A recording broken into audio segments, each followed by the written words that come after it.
ഹഗായി പ്രവാചകൻ്റെ പുസ്തകം 2-ാം അധ്യായം 7-ാം വാക്യം നമ്മൾ ഇങ്ങനെ വായിക്കുന്നു: ഞാൻ എല്ലാ ജനതകളെയും കുലുക്കും, അങ്ങനെ എല്ലാ ജനതകളുടെയും അമൂല്യനിധികൾ ഇങ്ങോട്ട് വരും. ഈ ആലയം ഞാൻ മഹത്വപൂർണ്ണമാക്കും, സൈന്യങ്ങളുടെ കർത്താവ് അരുൾ ചെയ്യുന്നു. പ്രിയപ്പെട്ട സഹോദരങ്ങളെ, സാമ്പത്തിക ബുദ്ധിമുട്ടുള്ള ആളുകൾ ഈ വചനം പറഞ്ഞ് പ്രാർത്ഥിക്കുക, വലിയ അഭിഷേകവും ഫലവും ഉണ്ടാകും. ചെയ്യേണ്ടത് ഇങ്ങനെയാണ്: നന്നായി കുമ്പസാരിക്കുക, കുർബാന സ്വീകരിക്കുക, വീട്ടിലെ പ്രാർത്ഥനകളെല്ലാം കറക്റ്റാക്കുക, കുടുംബ പ്രാർത്ഥന ഉൾപ്പെടെയുള്ളതെല്ലാം കൃത്യമായി ചെയ്യുക.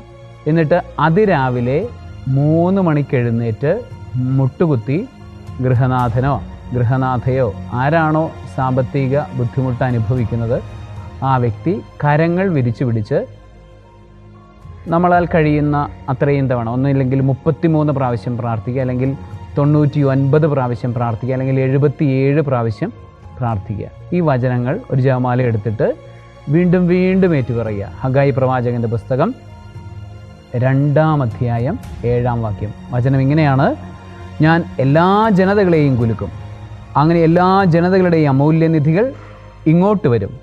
ഈ ആലയം ഞാൻ മഹത്വപൂർണ്ണമാക്കും, സൈന്യങ്ങളുടെ കർത്താവ് അരുൾ ചെയ്യുന്നു. സർവശക്തനായ ദൈവം, പിതാവും പുത്രനും പരിശുദ്ധാത്മാവും സമ്പത്തിൻ്റെ അഭിഷേകം കൊണ്ട് നിങ്ങളെയും നിങ്ങളുടെ കുടുംബങ്ങളെയും നിറയ്ക്കുമാറാകട്ടെ. ആമേൻ.